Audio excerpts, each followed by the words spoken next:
আসসালামু আলাইকুম। সকলকে ধন্যবাদ। ঈদ মুবারক। আজকে একটা বিষয় নিয়ে আপনাদের সাথে শেয়ার করব, এই আশায় লাইভে আসা। আপনারা ইতিমধ্যে লক্ষ্য করছেন, ভারতীয় সংসদে মুসলমানদের পবিত্র ধর্মগ্রন্থের যে উল্লেখ আছে যে ওয়াকফ শব্দ থেকে ওয়াকফ বা হাবুস শব্দ থেকে ইসলামী পরিভাষায় ওয়াকফ শব্দটি এসেছে। সেই ওয়াকফ সম্পত্তি হলো আল্লাহর উদ্দেশ্যে দান, ধর্মীয় দান।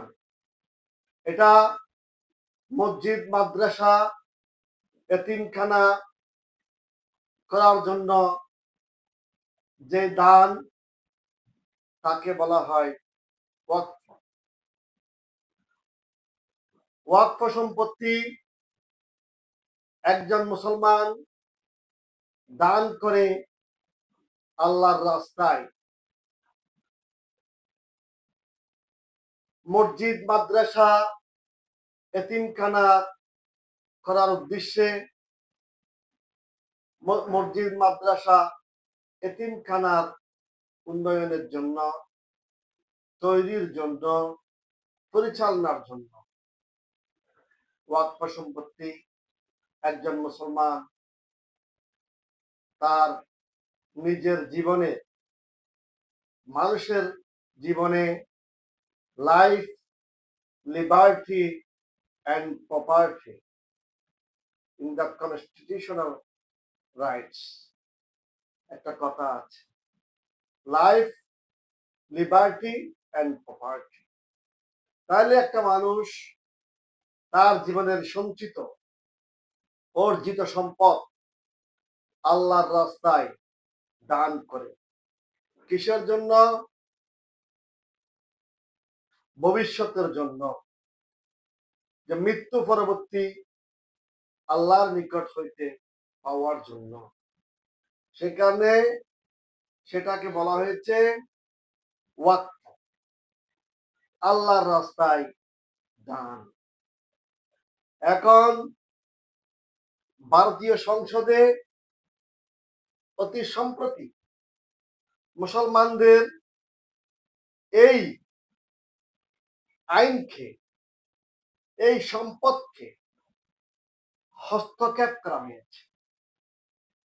মুসলমানদের সম্পত্তি রক্ষার জন্য ব্রিটিশ সরকার যখন এদেশে ছিল, তারাও মুসলমানদের এই ওয়াকফ সম্পত্তি গ্রাস করার জন্য চেষ্টা করেন নাই, বরং তারাও যে পবিত্র কোরআনের যে ওয়াকফ বিষয়টাকে গুরুত্ব দিয়ে ওয়াকফ আইন করেছিলেন। ওয়াকফ আইনটা হলো 1923 সালে, সম্ভবত 1923 সালে ওনারা ওয়াকফ আইনটা করেছিলেন। তখন থেকে মুসলমানরা নির্দ্বিধায় তার সম্পত্তি ইচ্ছায় আল্লাহর রাস্তায়, মসজিদ, মাদ্রাসায়, এতিমখানা করার জন্য দান করতে পারতেন। ওয়াকফ সম্পত্তি বয় বিক্রি, হস্তান্তর নিষেধ। ওয়াকফ সম্পত্তি শুধুমাত্র মসজিদ, মাদ্রাসা, এতিমখানার উন্নয়নের জন্য বয় বিক্রি, হস্তান্তর করা যেতে পারে। এটা ওয়াকফ বোর্ডের অনুমতি সাপেক্ষে। অনুরূপ একটি আইন সনাতন ধর্মে তথা হিন্দু ধর্মেও আছে, যেটাকে হিন্দু আইনে দেবত্ব সম্পত্তি বলা হয়, দেবতার উদ্দেশ্যে দান। তাহলে দেবতার উদ্দেশ্যে দান করে তাদের মন্দির নির্মাণের জন্য, তাদের চ্যারিটেবল ট্রাস্ট যেগুলো আছে উন্নয়নমূলক ধর্মীয় কাজের জন্য, তাহলে সম্পত্তি মুসলমানদের যে ধর্মীয় কাজ যেটা ব্যবহার করা হয়, দেওয়া হয়, সেটা হচ্ছে যে ওয়াকফ। আর হিন্দুদের ধর্মীয় কাজ যেটা দেওয়া হয় সেটা হচ্ছে দেবতার উদ্দেশ্যে দান, দেবত্বর সম্পত্তি। কিন্তু গত বৃহস্পতিবারে ভারতীয় সংসদে ওয়াকফ সম্পত্তি বিষয়ে 1923 সালের যে আইন ছিল সেটা বাতিলের উদ্দেশ্যে 2024 সালের 28 আগস্ট যে বিল উত্থাপন করা হয়েছে আমাদের শেখ হাসিনার পতনের 3 দিন পরে, সেই বিলটি গতকালকে পাশ হয়েছে সংসদে, ভারতীয় সংসদে। সেই ভারতীয় সংসদে মুসলিম সদস্যরা তীব্র প্রতিবাদ করে এবং ভারতীয় সংসদে মুসলিম সদস্যদের মধ্যে ভারতীয় ওয়াকফ বোর্ডের চেয়ারম্যান ওয়ারসি যে আইনের খসড়া কমিটি সংসদে সরাসরি সকল সংসদ সদস্যের উপস্থিতিতে, স্পিকারের উপস্থিতিতে, সকলের উপস্থিতিতে তিনি আইনের খসড়া কমিটি পাশ হওয়া খসড়া কমিটি ছিঁড়ে ফেলেন এবং ছুঁড়ে মারেন, প্রতিবাদ করেন, তীব্র প্রতিবাদ করেন। এই নিয়ে মুসলিম জাহানে তীব্র প্রতিবাদ শুরু হয়েছে। কথা হচ্ছে যে ভারত কেন এইরকম কাজ করছে। তাই বলা হচ্ছে ভারত ক্রমে যে একটা সাম্প্রদায়িক রাষ্ট্রে পরিণত হচ্ছে, মুসলমানদের সম্পত্তি গ্রাস করার জন্য ভারত বারবার চেষ্টা করতেছে। ভারতীয় বর্তমান বিজেপি সরকার বারবার চেষ্টা করতেছে। তারা রাম মন্দির করেছে, বাবরি মসজিদ ভেঙ্গে, এই নিয়ে অনেক ঘটনা হয়েছে। সাম্প্রদায়িক উস্কানি দেওয়াটা আমাদের মূল উদ্দেশ্য নয়, কিন্তু কথা হচ্ছে আমরা ভারতের অংশ নয়। ভারত একটা স্বাধীন সার্বভৌম রাষ্ট্র।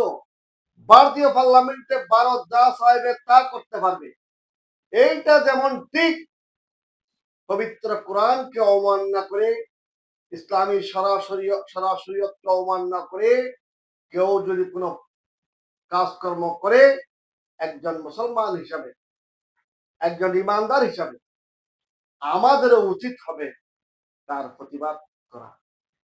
কিছু করতে পারি বা না পারি, অন্তত বলতে হবে যে পবিত্র কোরআনের যে ওয়াকফ বিষয়টা, যে আল্লাহর রাস্তায় দানের যে বিষয়টা, আপনি সেটাকে সীমিত করতে পারেন না। এবং আপনি ওয়াকফ সম্পত্তি যেটা আছে, যে দান করেছে মসজিদ, মাদ্রাসা, এতিমখানার জন্য, আপনি গ্রাস করার জন্য, যে শরিয়া বোর্ডে, আপনি মাদ্রাসায়, আপনি ওয়াকফ বোর্ডে, আপনি ইসলাম ধর্মীয় লোকজনের বাইরে কোন বিধর্মী আপনি রাখার কথা বলতে পারেন না। কিন্তু আপনারা যে আইন করেছেন তাতে আপনারা 2 জন বিধর্মী, সনাতন ধর্মী বা অন্যান্য ধর্মী লোকজন থাকার বাধ্যবাধকতা করে দিয়েছেন, যাতে নাকি ওই ওয়াকফ বোর্ডের সম্পত্তি নজর রাখা যায়। কর্ণাটকের ভূমি সংক্রান্ত একটি ঘটনাকে কেন্দ্র করে ওয়াকফ আইনটা তারা সংসদে উপস্থাপন করেছে। এটা হচ্ছে ব্যতিক্রম ধর্মী। বাংলাদেশেও বিভিন্ন জায়গায় মসজিদ, মাদ্রাসা সম্পত্তি নিয়ে মামলা হয়, মোকদ্দমা হয়, অনেক সময় অনেক কিছু হয়। কিন্তু তাই বলে একেবারে আপনি ওয়াকফ আইনকে পরিবর্তন করে ফেলবেন, বাতিল করে ফেলবেন, সেটা তো কেউ মেনে নিতে পারে না, একজন মুসলমান মেনে নিতে পারে না। সেটা আপনাদের সংসদে, ভারতীয় সংসদে ভারতীয় মুসলিম প্রতিনিধিগণ প্রমাণ করে দিয়েছেন। তাই আমরা বলতে চাই, ভারত একটি স্বাধীন রাষ্ট্র, আমরা তাদের কাজকর্মে, তাদের সংসদীয় কোনো কাজে আমরা হস্তক্ষেপ করা আমাদের কোনো মূল উদ্দেশ্য নয় এবং আমাদের পক্ষে সম্ভব নয়। কিন্তু ভারত যে কাজটি করেছে গতকাল সংসদে, পবিত্র কোরআনে যে আয়াতকে ভায়োলেশন করেছে, মুসলিম আইনকে যে ভায়োলেশন করেছে, মুসলিম আইন বাতিলের জন্য যে পাশ করেছে, তার তীব্র নিন্দা ও প্রতিবাদ জানায়। ধন্যবাদ সকলকে।